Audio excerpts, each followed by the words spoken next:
कल हम लोगों ने श्रवण किया कि परीक्षित को 7 दिन में मरने का श्राप लगा और वो सुखदेव जी की सन्निधि में आकर के कहते हैं कि महाराज जल्दी मरने वाले की मुक्ति का उपाय बताओ। और वहां श्री शुकाचार्य जी महाराज उन्हें कहते हैं कि तुम मुक्ति नहीं भक्ति मांगो। मुक्ति के बाद तो, मुक्ति का मतलब तो मृत्यु के बाद भगवान का दर्शन होता है, पर भक्ति का मतलब तो जीते जी भगवान का दर्शन होता है। जीवित अवस्था में ठाकुर जी का अनुभव हो, इस कामना से तुम कथा का श्रवण करो। तब श्री शुकाचार्य जी महाराज के चरणों में प्रार्थना करते हुए कहा कि भगवान अब आप मुझे कुछ सुनाइए, मुझे भक्ति वर्धन वाला विषय बताइए। और यहां से श्री सुखदेव जी अब बिल्कुल प्रारंभ से शुरू करते हैं और सृष्टि प्रसंग सुनाते हैं। सृष्टि प्रसंग सुनाते हुए उद्धव और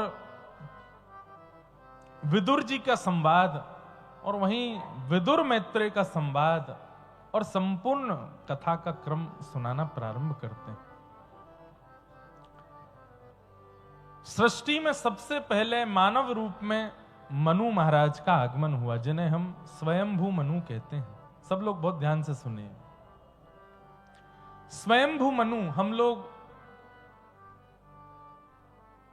बंदरों की संतान नहीं हैं, हम स्वयंभू मनु की संतान हैं। उन्हीं को आदि मानव, आदि मतलब पहला मानव कौन था पृथ्वी का? स्वयंभू मनु। जब पृथ्वी की रचना कर दी ब्रह्मा जी ने, उद्भिद, स्वेदज, जरायुज, अंडज आदि आदि सब कुछ बना दिया। उसके बाद ब्रह्मा जी ने विचार किया कि इस पृथ्वी पर अब कौन जाए। तब अपने अंग को ही 2 रूपों में परिवर्तित किया, जिसमें वाम अंग से शत्रुपा और दाहिने अंग से स्वयंभू मनु प्रकट हुए। और इन दोनों के 3 पुत्री और 2 पुत्र हुए। आकुति, देवहूति, प्रसूति ये 3 बेटी हैं। प्रियव्रत और उत्तानपाद ये 2 पुत्र हैं। तो पृथ्वी पर सबसे पहले आने वाले मानव कौन है? स्वयंभू मनु। उनकी 3 पुत्री हुई, उनमें से एक पुत्री का प्रसंग हम लोग अब सुनेंगे, जिनका नाम है देवहूति। बिल्कुल शांति से सब लोग श्रवण कीजिए। देवहूति माता, इनका विवाह हुआ कर्दम नाम के ऋषि के साथ में। ये कर्दम ऋषि ब्रह्मा जी की छाया से प्रकट हुए थे और इन्होंने 1000 वर्ष तक तपस्या की। 1000 वर्ष बाद जब ठाकुर जी प्रसन्न हुए, प्रकट होकर के बोले वरदान मांगो, क्या चाहिए? तब इन्होंने वरदान मांगा। क्या वरदान मांगा? कि तथा सचाहम परिवोनुकाम समानशीला ग्रह में दधेनु क्यूपेवान मूलमशेष मूलम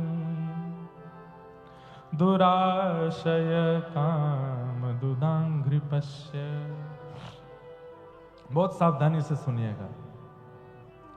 और जिन लोगों के विवाह नहीं हुए हैं अभी तक,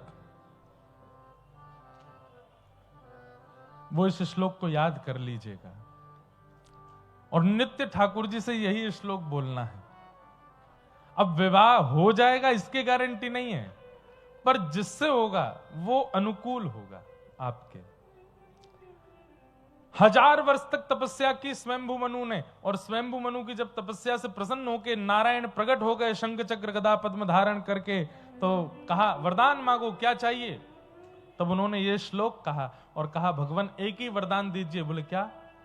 मैं आपसे जितना प्रेम करता हूं, मैं आपकी जितनी सेवा करता हूं, मैं आपकी जितनी भक्ति करता हूं, मुझसे भी 100 गुना ज्यादा प्रेम, भक्ति और सेवा करने वाली एक कन्या से मेरा ब्याह हो जाए, ये कृपा कर दो। ऐसा वरदान ना पहले कभी किसी ने मांगा था, ना आज तक कोई मांग पाया ठाकुर जी से। क्या मांग रहे हैं? 1000 वर्ष के तप के फल में कोई ये मांगता है कि नाथ कोई ये मांग ले मुझे सुंदर कन्या मिल जाए, मेरा सुंदर पति से ब्याह हो जाए, अच्छे धनवान संपत्तिवान परिवार में हो जाए, ये सब बोलते हैं लोग। पर ऐसी आराधना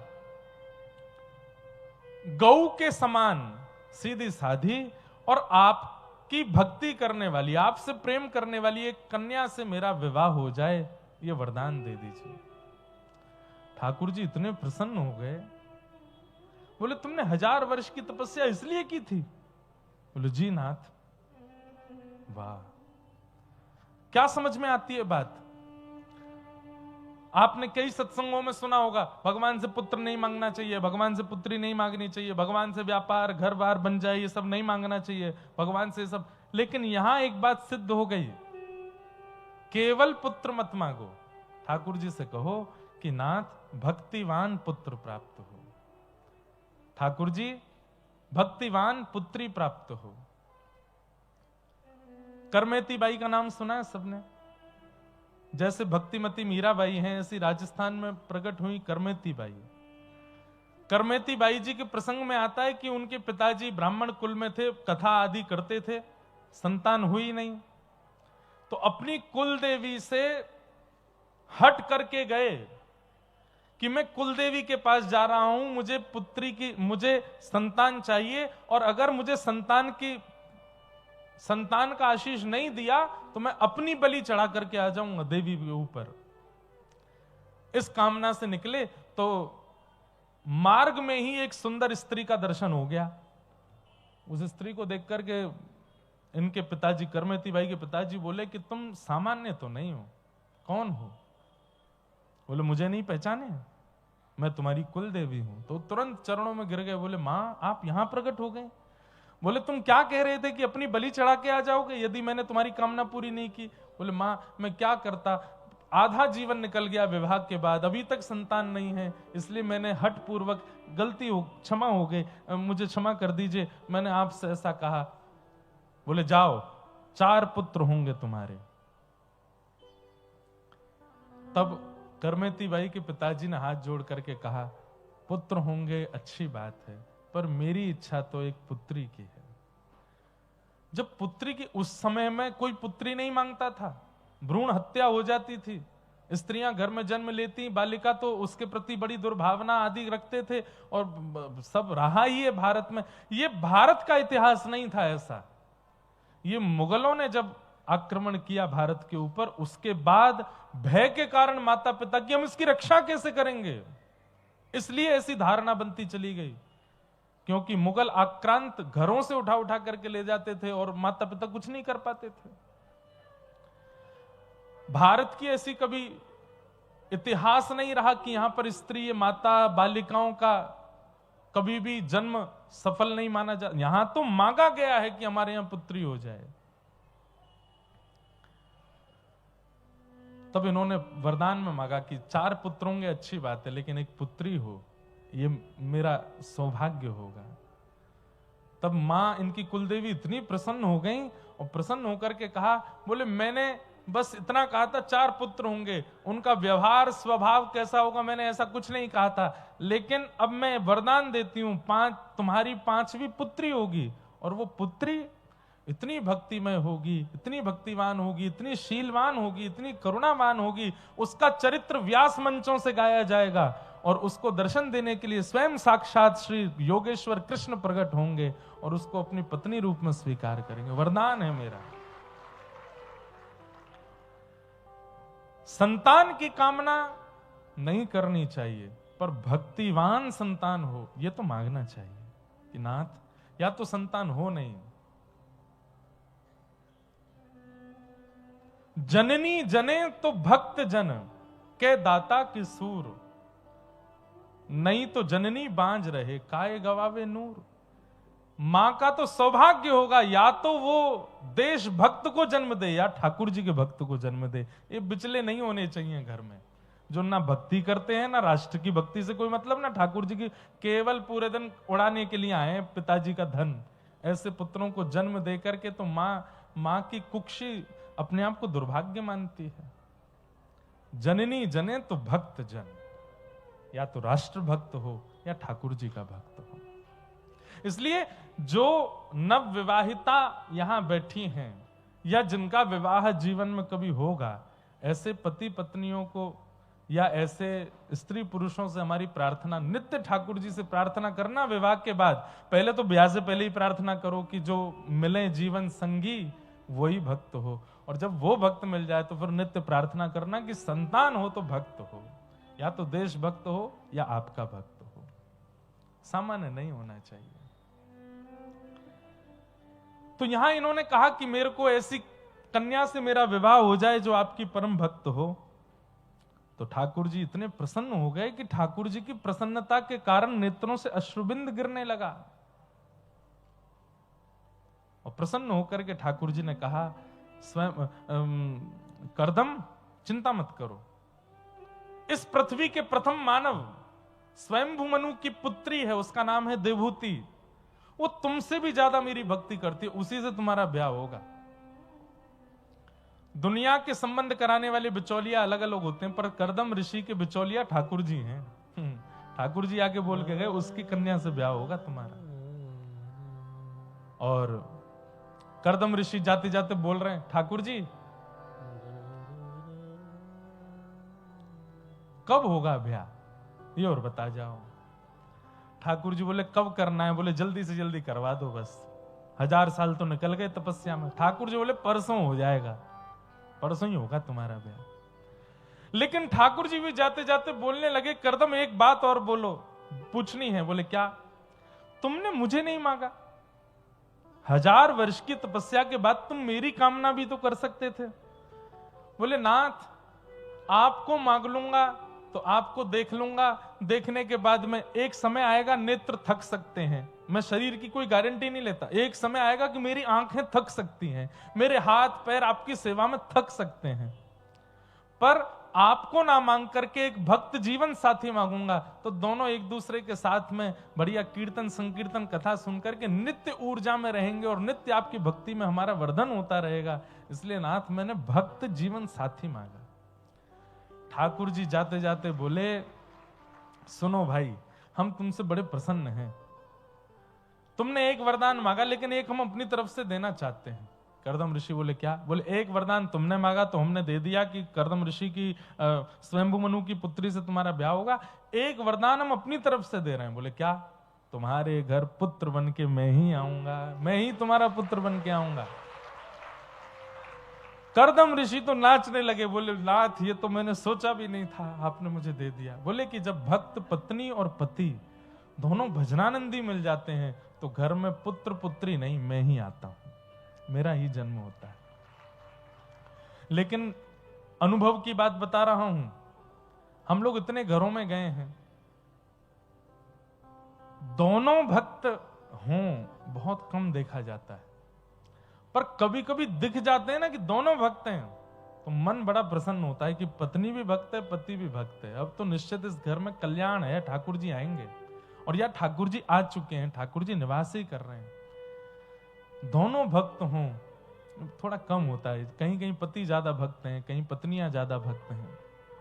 लेकिन आजकल पता नहीं चलता है, आजकल ट्रेंडिंग चल रही है ना भक्ति, पति सच्चा भक्त है पर पत्नी इसलिए भक्त है क्योंकि फोटो खींच के इंटरनेट पर डलेगी तो व्यूज ज्यादा मिलेंगे, वो इसलिए भक्त है।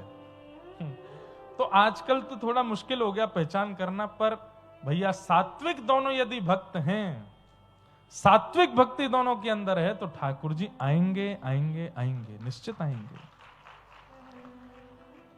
स्वयंभू ठाकुर जी कहकर के चले गए।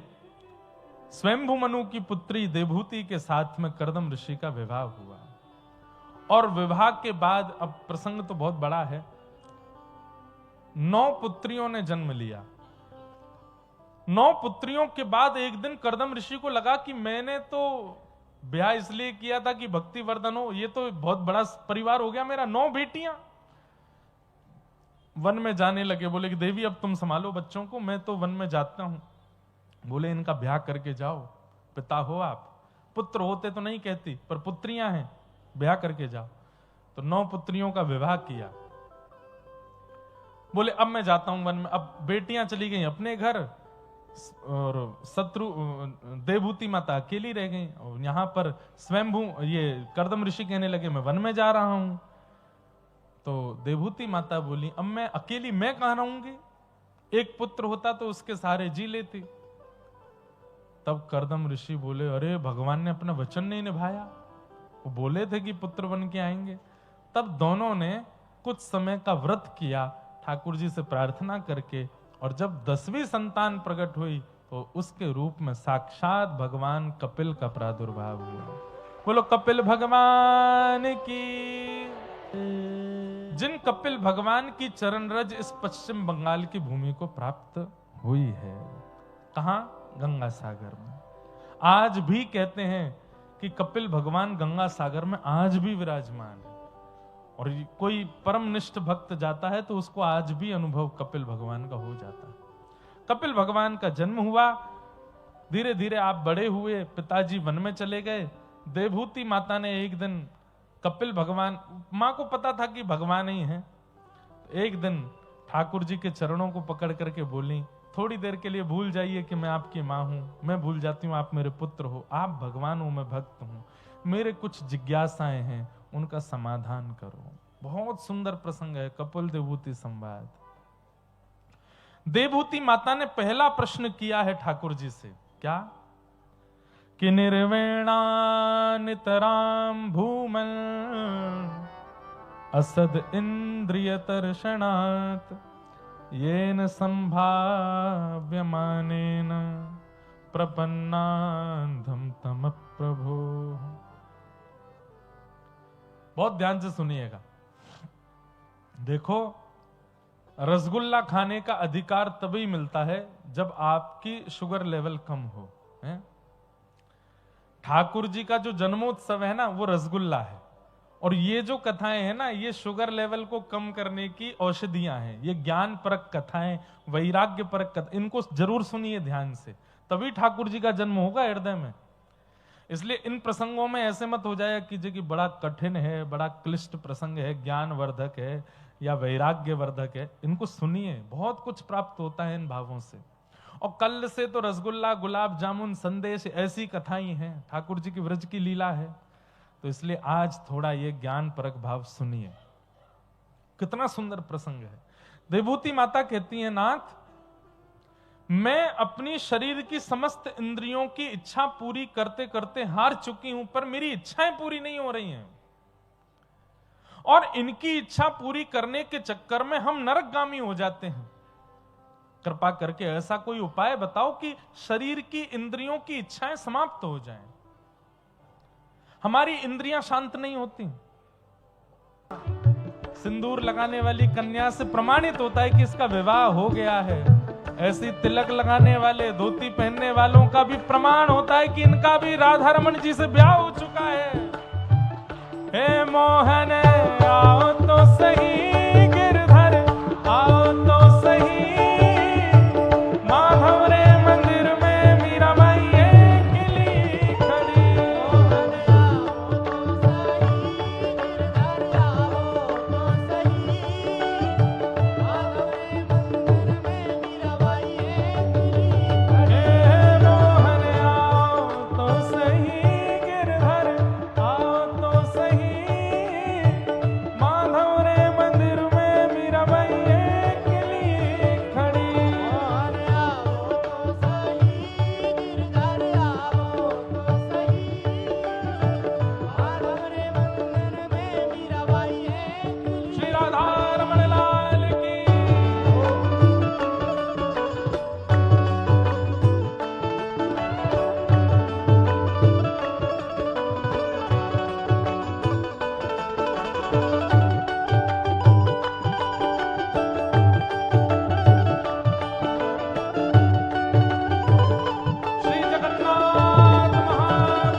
मोहन आओ तो सही, गिरधर आओ तो सही,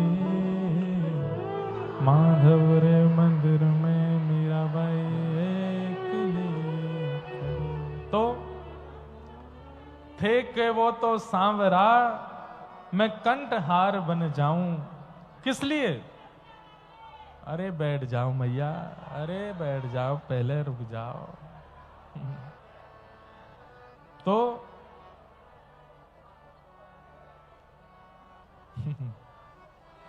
अद्भुत भक्त हैं भैया बंगाल के।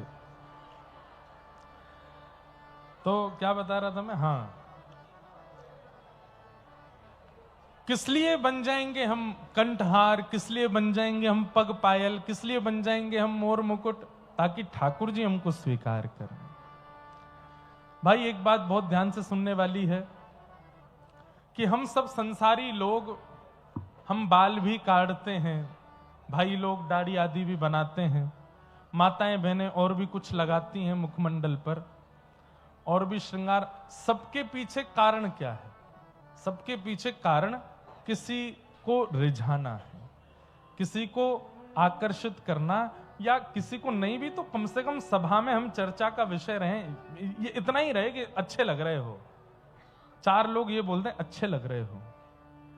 व्यक्ति जब तिलक नित्य धारण करता है, शिखा नित्य धारण करता है, गले में कंठी माला तुलसी धारण करता है, तो एक दिन ठाकुर जी बोल देते हैं कि अच्छे लग रहे हो, सुंदर लग रहे हो। पर हमको मतलब ही नहीं, ठाकुर जी बोले इसकी हमको कोई चिंता नहीं, हम चाहिए ही नहीं कि ठाकुर जी बोले। अरे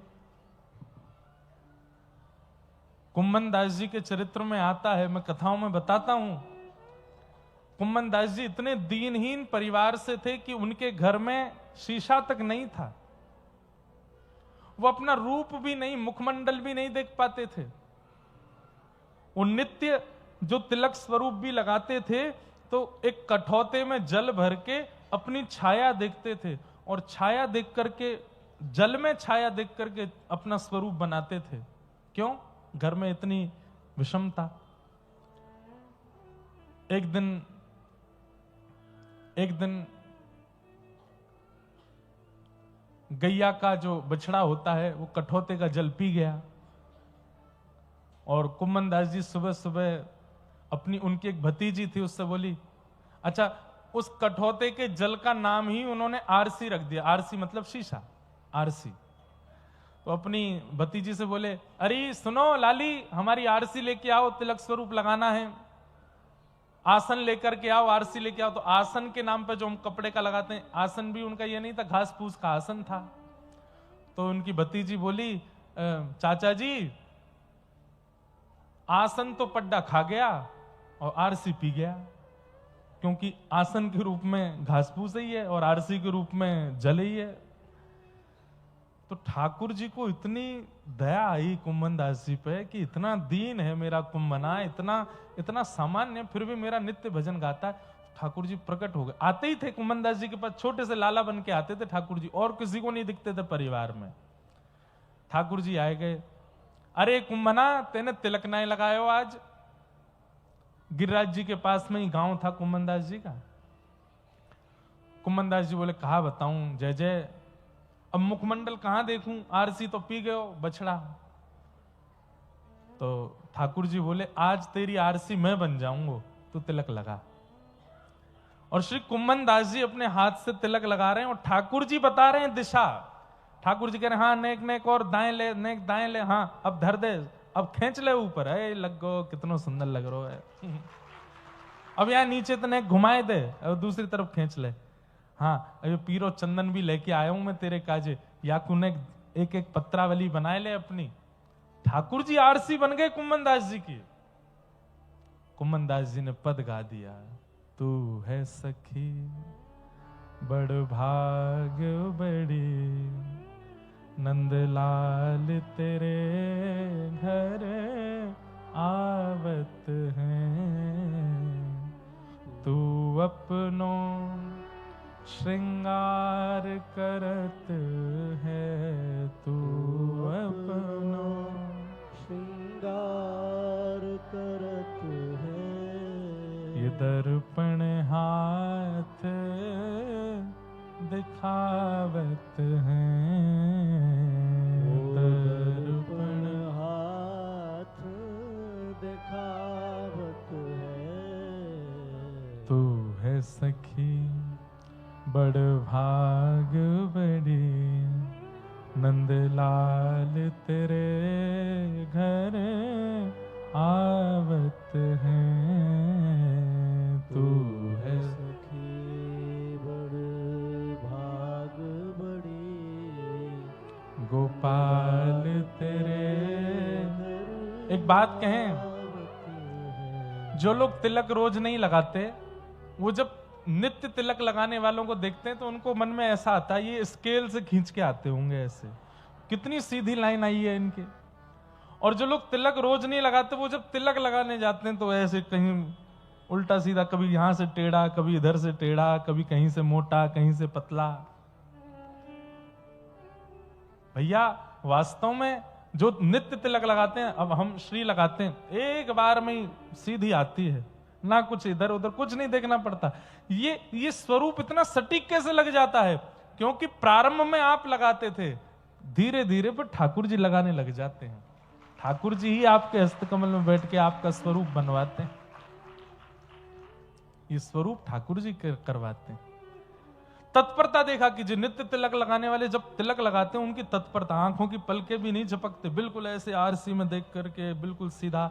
अब हम लगाते तो पूर्ण तिलक हैं, रामानु जी हमारे यहाँ दिखते नहीं है, ये यहाँ पर दो अपने श्वेत तिलक भी हैं, नीचे आसन भी है, वो सुबह सुबह आओगे तो दिख जाएगा, इस समय तक पूरा वो मिल जाता है, रम जाता है, वो भी इतना सटीक आ जाता है अपने आप ही, और 2 मिनट लगते हैं। अब आजकल फैशन हो गया तिलक लगाना भी, रोड पे हमारे वृंदावन में देखो तिलक वाले घूमते हैं, छोटे छोटे बच्चे, ये यहाँ राधा छाप, यहाँ पे ऐसे खींच देते हैं। उसमें भी वास्तविकता का अनुभव नहीं होता, उस तिलक में भी आर्टिफिशियल है ऐसा पता चल जाता, क्योंकि ठाकुर जी ने नहीं लगाया है। पर जो वैष्णव नित्य तिलक लगाते हैं, चाहे हमारे रामानु जी हो, रामानंदी हो, गौड़िया वैष्णव हो, हमारे हरिवंशी हो, हरिदासी हो, उनका तिलक देखो कैसा सटीक आता है। कैसे? ठाकुर जी लगाते हैं। हमारे व्रज के संतों को आप देखेंगे तो उनके मुखमंडल पर आंख नाक होठ कम दिखते हैं, चंदन तिलक ज्यादा दिखता है, और वो इतना आकर्षक होता है। क्यों? क्योंकि वो नहीं लगाते हैं, ठाकुर जी लगाते हैं, ठाकुर जी श्रृंगार करते हैं। इसलिए हर परिस्थिति में सत्संग लाएंगे तो आपकी इंद्रियां आपके वश में आने लग जाएंगी। और हर परिस्थिति में सत्संग का मतलब है, इंद्रियां कितनी है शरीर में? 10 इंद्रियां हैं, आंख, नाक, जीव, कान, त्वचा, हाथ, पैर, मुख और 2 उपस्थ इंद्रिय। प्रत्येक इंद्रिय को भगवत आराधन में लगाओ, आंखों से ठाकुर जी को देखो, नित्य नियम बना लो वैष्णव भक्तों को, संतों को और ठाकुर जी को देखने का। कानों से नियम बना लो नित्य कथा सुनने का, चाहे 20 मिनट सुननी है, सुननी रोज है, एक दिन भी बेनागा। जैसे जीव को पानी नित्य जरूरी है, ऐसी प्रत्येक इंद्रिय को ठाकुर जी की कथा का इतना आदी कर दो कि वो एक दिन भी नहीं सुने तो व्याकुल हो जाए आपके कान।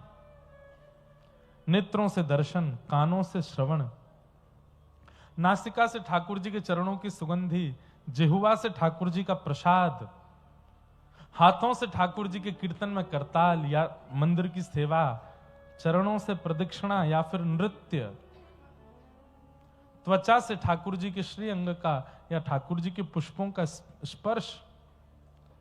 आप कहेंगे महाराज जी उपस्थ इंद्रियों से कैसे करें? तो डोंगरे जी महाराज इसका उत्तर देते हैं कि केवल इतना मात्र करना कि मेरा तन ठाकुर जी का है, इस तन के अंदर की पवित्रता रखना बहुत आवश्यक है, क्योंकि ठाकुर जी की सेवा में जाना है। तो उस सेवा से मल मूत्र आदि का परित्याग करना, उस भावना से शरीर को शुद्ध रखना कि ये शरीर अपवित्र ना रहे, इतना मात्र विचार करने मात्र से मल मूत्र आदि का परित्याग भी ठाकुर जी के शुद्धता रूप में हम निवेदित हों, इस भाव से करना भी भजन है। प्रत्येक इंद्रिय को ठाकुर जी का अनुकूल साधन बनाओ।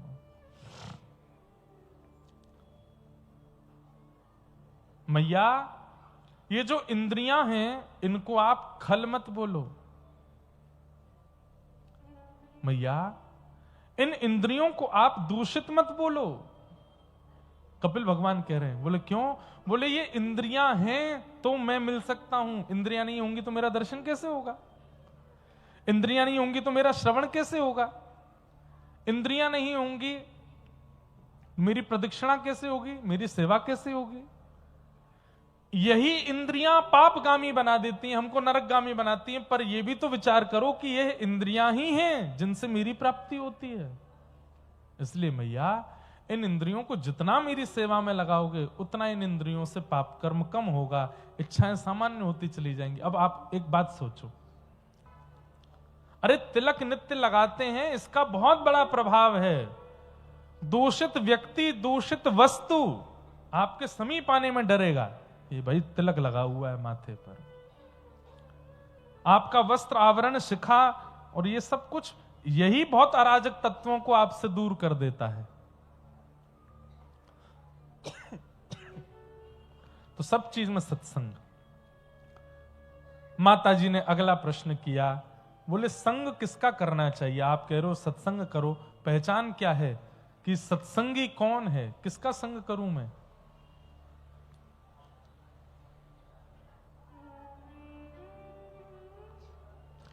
किसका सत्संग करूं, कैसे पता चले? तब ठाकुर जी ने 5 प्रकार के गुण बताए।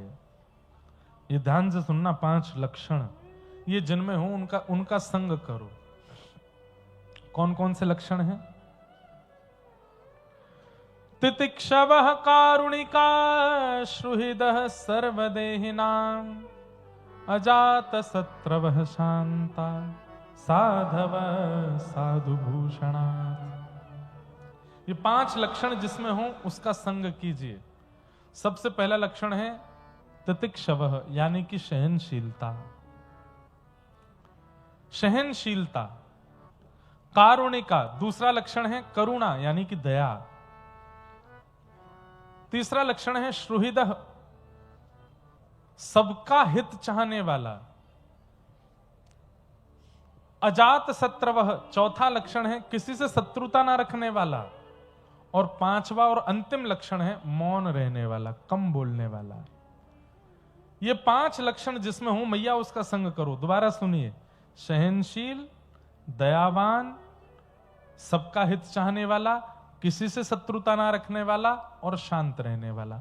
कई लोगों को ऐसा लगा होगा ये तो हम में है, पर नहीं है।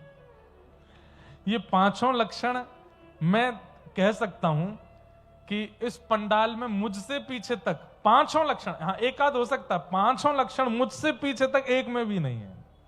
5 लक्षण एक साथ किसी में भी नहीं है। सबसे पहला लक्षण सबसे खतरनाक है, क्या? सहनशीलता, पेशेंस। ये तो अच्छा है कि आप लोग फिर भी पेशेंस, कितने लोग बेचारे खड़े हो गए, ये देखो बाहर बैठ के सुन रहे हैं, वहां पे ना लाइट है ना बैठने का फर्श है, वहां पे बैठ के सुन रहे, पेशेंस है। पीछे खड़े हैं, वहां आवाज भी पूरी नहीं जा रही फिर भी कथा सुन रहे हैं।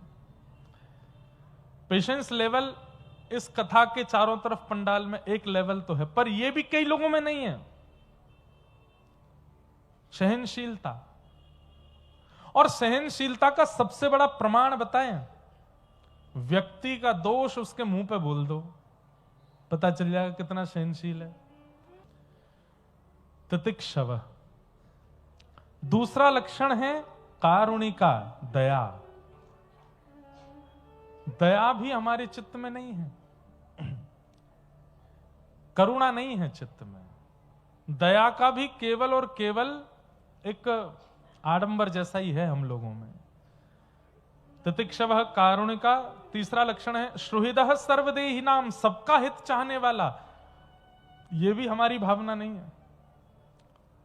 सबका मंगल हो, कई बार ये भावना आ भी जाती है लोगों में, चलो सबका मंगल हो लेकिन मुझसे कम हो।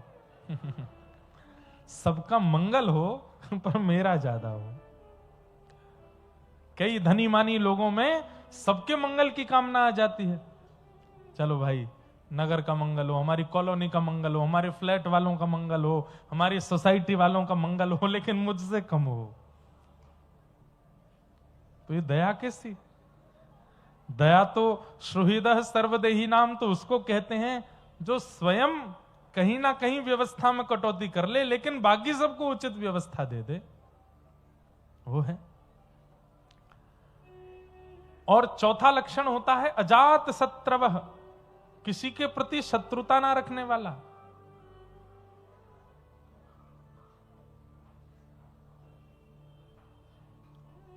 अजात शत्रवः, किसी से शत्रुता ना मानने वाला।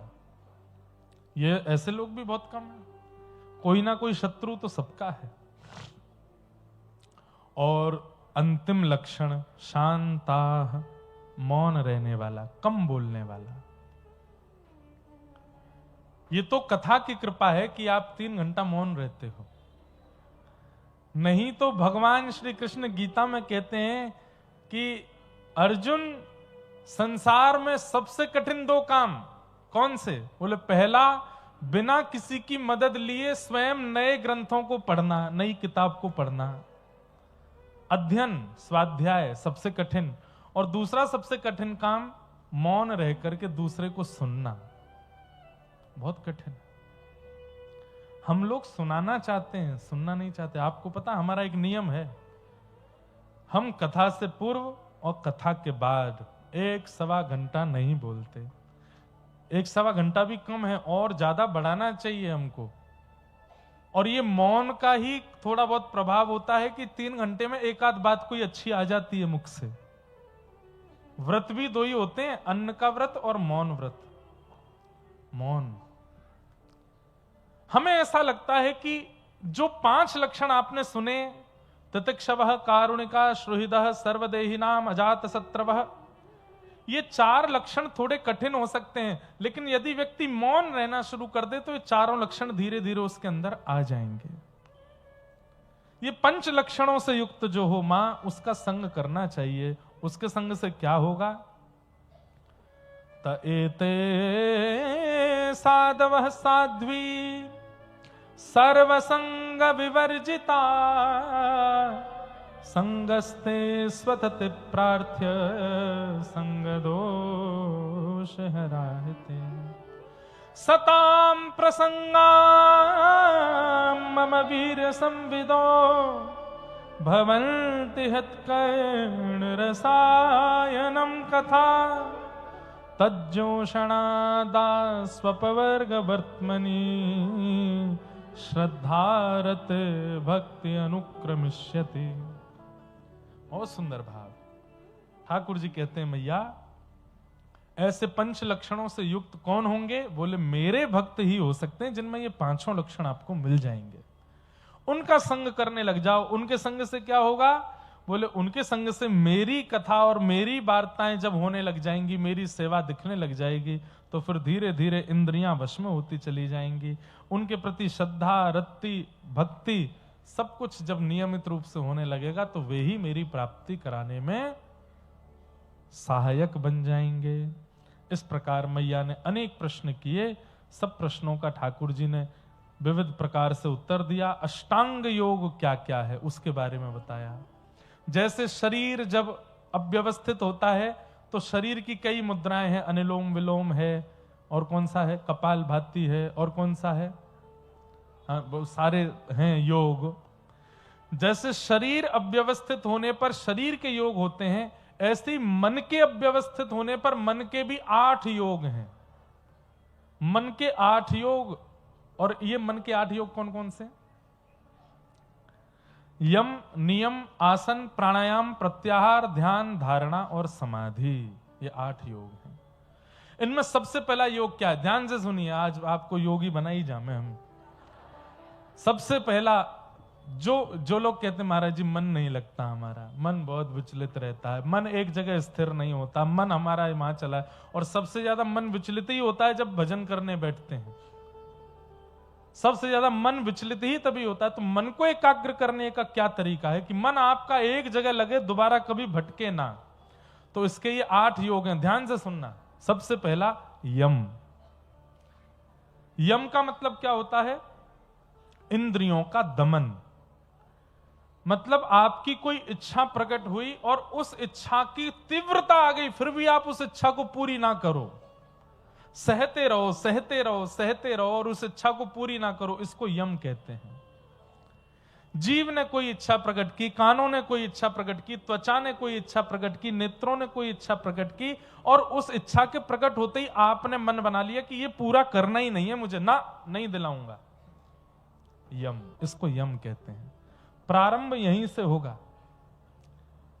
सब लोग ध्यान से सुनो, इधर देखो। यम। दूसरा है नियम। एक नियम तो बनाओ, एक नियम, सद नियम सबके जीवन में होना चाहिए। कई लोग बोलेंगे महाराज जी हमारा है, सुबह उठते ही चाय पीते हैं, हमारा नियम। और ये नियम हमारा पिछले 25 वर्षों से, एक दिन भी बेनागा चलता है ऐसा नहीं। कोई भी एक नियम बना लीजिए, और वो नियम ऐसा होना चाहिए जिसमें शरीर को थोड़ा श्रम हो।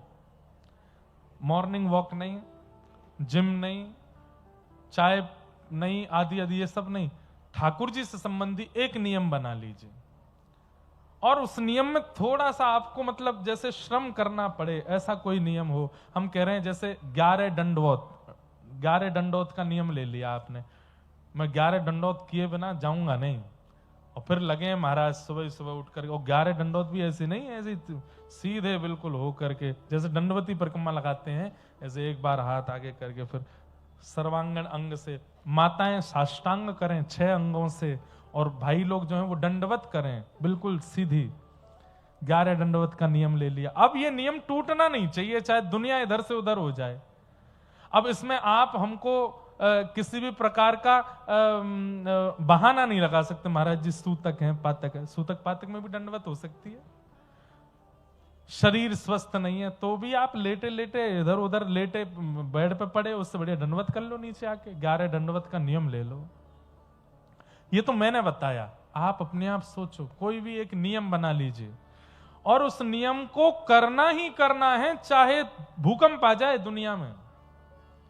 यम, इंद्रियों की इच्छाओं को पूरी नहीं करना, दूसरा नियम, और तीसरा प्राणायाम। और प्राणायाम में केवल एक छोटी सी काम करना है। एक नासिका छिद्र को बंद करो, श्वास भीतर लो। 2 नासिका छिद्रों को बंद करके श्वास को अंतः अपने हृदय में रखो, मस्तिष्क में रखो। दूसरी नासिका छिद्र किसने, बस इसमें एक चीज करनी है। जब नासिका से श्वास भीतर लो, तब ठाकुर जी का कोई मंत्र या नाम उच्चारण करो, जैसे श्री कृष्ण गोविंद हरे मुरारे, इसका उच्चारण करते हुए श्वास भीतर लो। दोनों नासिका छिद्र बंद करके जब श्वास आपके ब्रह्मरंध्र में हो तब भी यही श्लोक बोलो, और दूसरी का नासिका छिद्र से जब श्वास छोड़ो तब भी ये मंत्र बोलो। यम नियम आसन, यम नियम प्राणायाम, और चौथा आसन।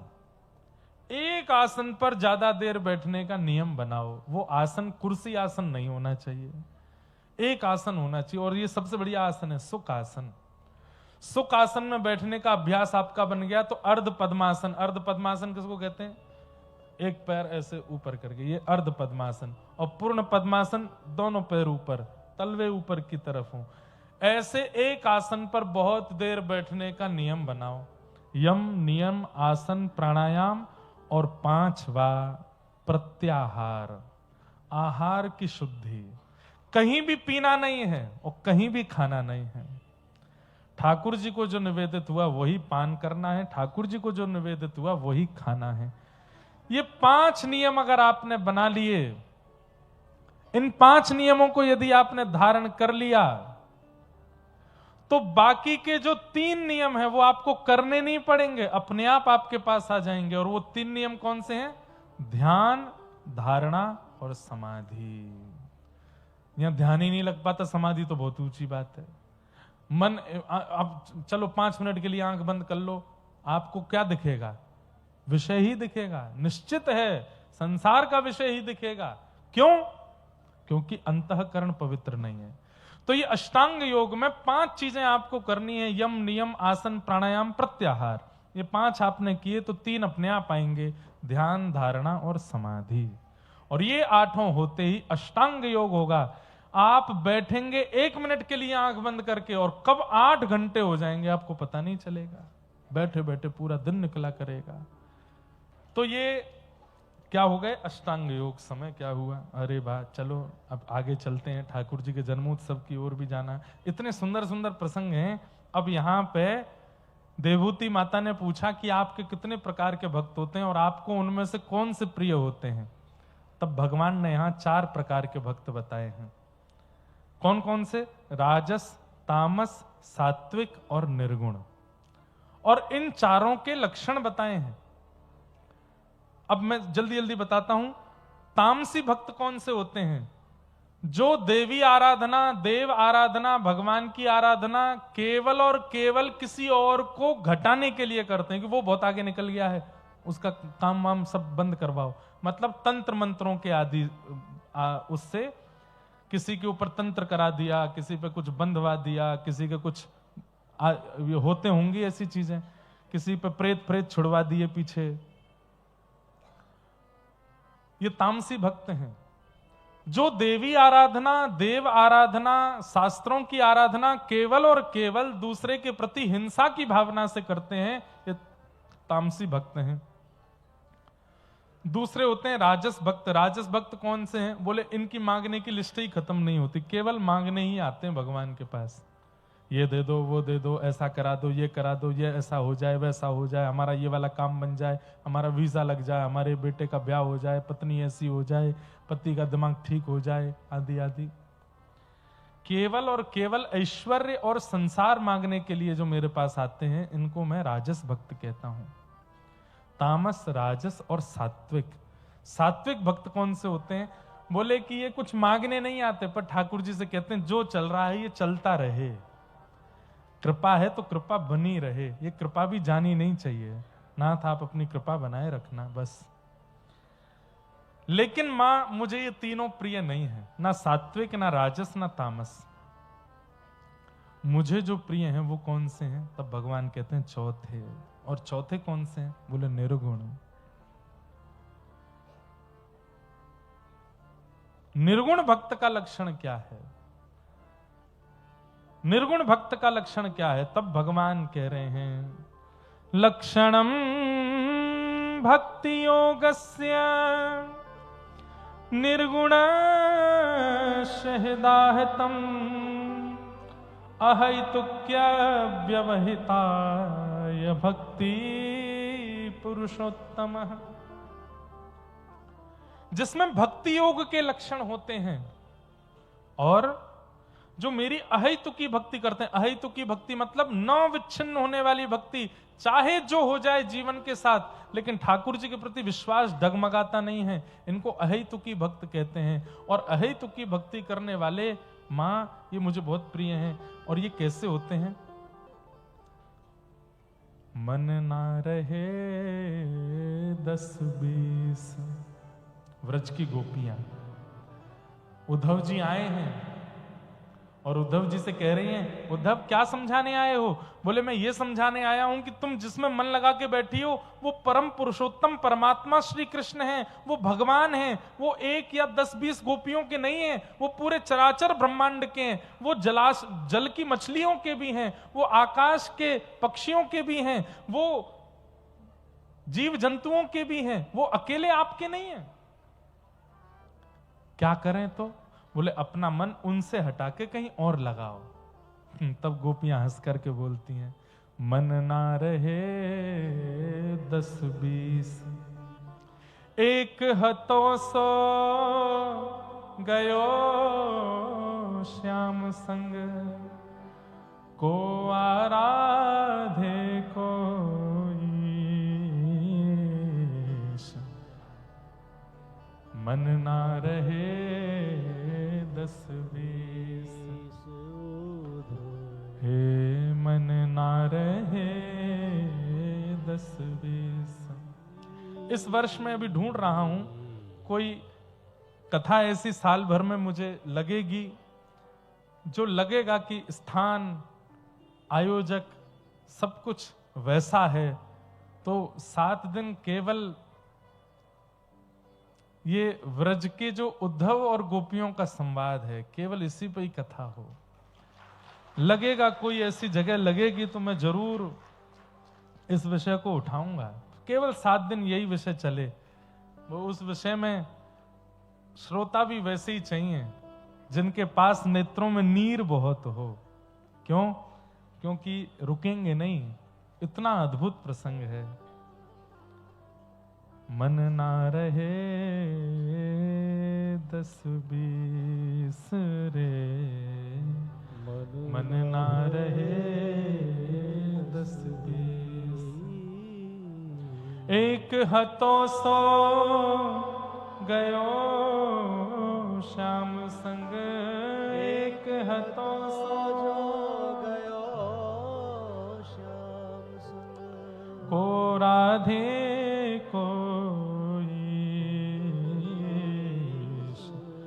मन ना रहे 10-20 रे, मन ना। ये निर्गुण भक्तों की पहचान है जो ठाकुर जी कह रहे हैं।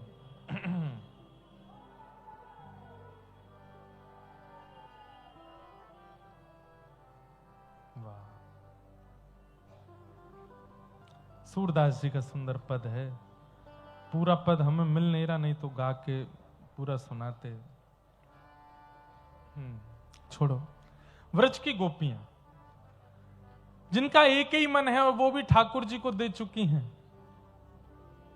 ऐसे भक्त मुझे बहुत प्रिय लगते हैं मां, जो सर्वांगण मुझको अर्पित कर देते हैं, सर्वस्व मुझ पर न्योछावर कर देते हैं, जिनका कृष्ण तन कृष्ण मन कृष्ण ही हमारो धन, आठों याम ऊधो हमें कृष्ण ही सो काम है। कृष्ण ही तन है, कृष्ण ही मन है, कृष्ण ही धन है, कृष्ण ही सर्वस्व है। एक बंगला भाषा का पद है, बहुत सुंदर पद है। यहाँ के परम भक्त हुए नरोत्तम दास, गाइएगा मेरे साथ, आंख बंद करके गाइएगा। आप सब तो यहीं के हो, मेरी गलतियों को क्षमा करते हुए गाइएगा। राधा कृष्ण प्राण मोरा, युगल किशोर, राधा कृष्ण प्राण मोरा, युगल किशोर, ओ राधा कृष्ण प्राण मोरा, युगल किशोर, राधा कृष्ण प्राण मोरा, युगल किशोर, हे जीवन मरण गति नहीं कछु मोह, जीवन गति नहीं कछु मोह, जीवन मरण गति अरु नहीं मोह, जीवन गति नहीं मोह, हो राधा कृष्ण प्राण मोरा, युगल किशोर, राधा कृष्ण प्राण मोरा, युगल किशोर। ऐसे भक्त ठाकुर जी को प्रिय हैं, जो ठाकुर जी को अपना प्राण मानते हैं और उनके जीवन में उनको कुछ नहीं चाहिए, वो केवल प्रिया प्रियतम के विलास को अनुभव करके सुखी होते हैं। मेरे अच्छे घर हों, मेरे अच्छे वस्त्र हों, मेरा सब कुछ अच्छा हो, ये उनकी इच्छा नहीं होती। बस प्रिया प्रियतम का सब कुछ अच्छा हो और वो देख करके मैं राजी हूं। कालिंदीर कूले केली कदम्बे रवन कालिंदीर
कृष्ण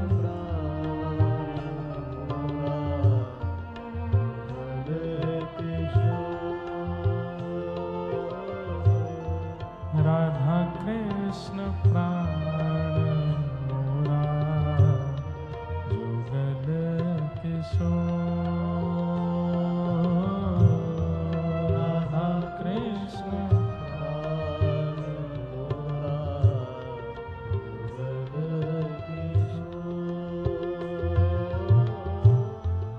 श्याम गौरी अंगे दिवो कदेरा गंध श्याम गौरी अंगे दिवो कदेरा गंध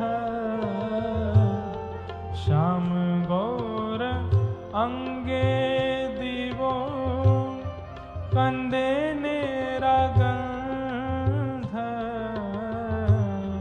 श्याम गौर अंगे दिवो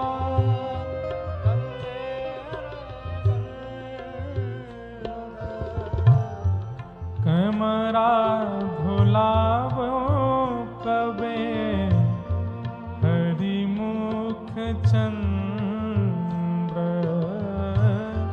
चवर दुलावो कबे हरिमुख चंद्र चवर दुलावो कबे हरिमुख चंद्र चवर दुलावो कबे ओ राधा कृष्ण प्राण मोरा जुगल किशोर राधा कृष्ण प्राण मोरा जुगल किशोर ओ राधा कृष्ण प्राण मोरा जुगल किशोर राधा कृष्ण प्राण मोरा जुगल किशोर ओ हरे कृष्ण कृष्ण कृष्ण हरे हरे हरे राम राम राम हरे गाइए ओ हरे कृष्ण कृष्ण कृष्ण हरे हरे हरे राम राम राम हरे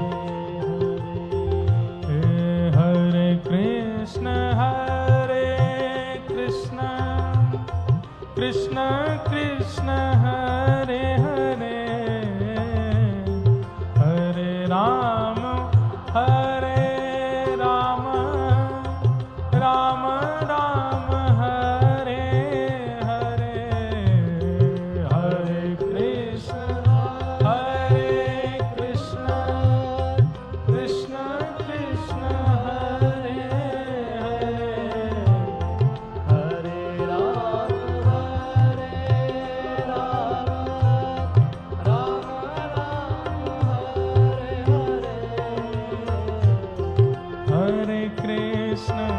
हरे कृष्ण कृष्ण कृष्ण हरे हरे, हरे राम राम राम हरे हरे, हरे कृष्ण कृष्ण कृष्ण हरे हरे, हरे राम राम राम हरे ओ राधा कृष्ण प्राण मोरा, जुगल किशोर, राधा कृष्ण प्राण मोरा, जुगल किशोर, राधा कृष्ण प्राण मोरा, जुगल किशोर, राधा कृष्ण प्राण मोरा, जुगल किशोर, ओ राधा कृष्ण प्राण मोरा, जुगल किशोर, राधा कृष्ण प्राण मोरा, जुगल किशोर। इसी बंगाल की भूमि पर निर्गुण भक्त अनेक हुए हैं, और उन्हीं में से एक हुए श्री नरोत्तम दास जी, जिनका ये पद है। बंधुओं, पश्चिम बंगाल की भूमि साधारण नहीं है। हम 7 दिन में यहाँ के भक्तों के चरित्र कहें, ऐसा हम दावा कर रहे हैं, पर वास्तव में महीना भर भी अगर हम बंगाल के भक्तों के चरित्र कहें तो भी पूरे नहीं हो पाएंगे। यहां एक भक्त हुए, उनका नाम था श्री रघुनाथ दास जी। क्या नाम था? उनके पिताजी और चाचा जी दोनों राजशाही जीवन जीते थे। वही राग रहने दो। राजकुल में जन्म हुआ। सावधानी से सुनो। बहुत मुश्किल से हमारे ऐसे भाव बन पाते हैं कि हम कोई प्रेम प्रसंग कहें ठाकुर जी के प्रेमी भक्तों के। सुन लीजिए। तो श्री रघुनाथ दास गोस्वामी जी, पिताजी इतने संपन्न कि आज से कितने वर्ष पूर्व चैतन्य महाप्रभु हुए पृथ्वी पर, धराधाम पर। कितने वर्ष हो गए महाप्रभु जी को? 500 से अधिक हो गए। और उस समय पर रघुनाथ दास गोस्वामी जी के पिताजी की सालाना जो आय थी वो थी 20 लाख रुपए उस समय पर। हमारा जब जन्म हुआ था उस समय पर भी 1,10,00,000 की बहुत वैल्यू थी। 500 वर्ष पहले 20 लाख की कमाई बंगाल के रघुनाथ दास गोस्वामी जी के पिताजी की। और 2 भाई थे इनके पिताजी। चाचा और पिताजी के बीच में अकेले पुत्र थे श्री रघुनाथ दास जी। लेकिन महाप्रभु जी का चित्र और महाप्रभु जी का चरित्र जब सुना और उनका दर्शन किया, बस रट लगा लिया वृंदावन जाना है। और वे माता पिता से आज्ञा लेकर के महाप्रभु जी का प्रवचन सुन के वृंदावन आ गए। बहुत सावधानी से सुनिएगा। वृंदावन आकर के उन्होंने नियम ले लिया, वो एक मट्टी के पात्र में नित्य छाछ पीते थे, और वो भी मधुकरी के रूप में किसी ब्रजवासी के घर से वो छाछ आती थी, मठा, और बस उसको पी करके भजन करते थे और कुछ खाते पीते नहीं थे। छोटा सा प्रसंग सुना रहा हूं। रघुनाथ दास जी का प्रसंग चरित्र बहुत अच्छा है, बहुत बड़ा है, पर मैं छोटा सा एक प्रसंग सुना रहा हूं। तो आप राधा कुंड में निवास करने लगे, जब व्रत चले गए तो वहां पर एक सकोरा बोलते हैं मिट्टी के पात्र को, उसमें केवल छाछ पीते थे और ठाकुर जी का भजन करते थे। गोसाई श्री विठलनाथ जी श्रीमद वल्लभाचार्य जी के पुत्र, वो इनसे मिलने के लिए कभी कभी आते थे, क्यों अच्छे मित्र थे, दोनों भक्त थे, वो श्रीनाथ जी की सेवा करते थे गोसाई विठलनाथ जी। एक दिन वो मिलने के लिए आए तो ये बिस्तर पर पड़े थे, तो गोसाई जी ने पूछा क्या हुआ, आप ऐसे क्यों पड़े हैं? तो इन्होंने कहा मुझे मेरा पेट खराब हो गया है। गोसाई जी बोले दोबारा बोलिए क्या हुआ? बोले मेरा पेट खराब हो गया है। बोले पेट खराब उनका होता है जो रोटी खाते हैं, दाल चावल खाते हैं, कचौड़ी पकौड़ी पूड़ी खाते हैं, आपका पेट कैसे खराब हो गया? आप तो केवल एक सकोरा छाछ पीते हो, झूठ बोल रहे हो आप। वैद्य को बुलवाया, बोले ये कह रहे हैं इनका पेट खराब है, जरा नाड़ी देखो। तो पुराने वैद्य नाड़ी देख के बता देते थे शरीर में क्या खराबी है। उन्होंने नाड़ी देख करके कहा, बोले इनका पेट खराब है, और उस समय की भाषा में बोल दिया, बोले कि इनको अपच हो गई है। तो गोसाई जी ने वैद्य जी को तो भेजा, कमरा बंद करके बोले हे रघुनाथ दास, पूरी दुनिया को दिखाते हो कि तुम केवल छाछ पीते हो, और ये अपच हो रही है, पेट खराब हो रहा है, इसका मतलब खूब मालपुआ उड़ा रहे हो अंदर ही अंदर, खूब कचौड़ी पकौड़ी माल जलेबी सब छन रहा है तुम्हारे, और बाहर जाके बोलते हो छाछ पीता हूं।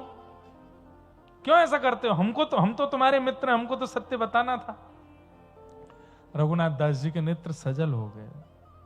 बोले गोसाई जी मैं सच में छाछ ही पीता हूं, फिर पेट खराब कैसे हुआ? बोले मैं छाछ पीने के बाद जब मानसी में जाता हूं, नेत्र बंद करके अंतःकरण में जब प्रिया प्रियतम का ध्यान धरता हूं, तो प्रिया प्रियतम को 56 भोग लगाए जाते हैं। वे 56 भोग पाते पाते मुझको बैठा लेते हैं, और फिर जबरदस्ती अपने हाथ से मुझको कचौड़ी खाओ, मालपुआ खाओ, पकौड़ी खाओ।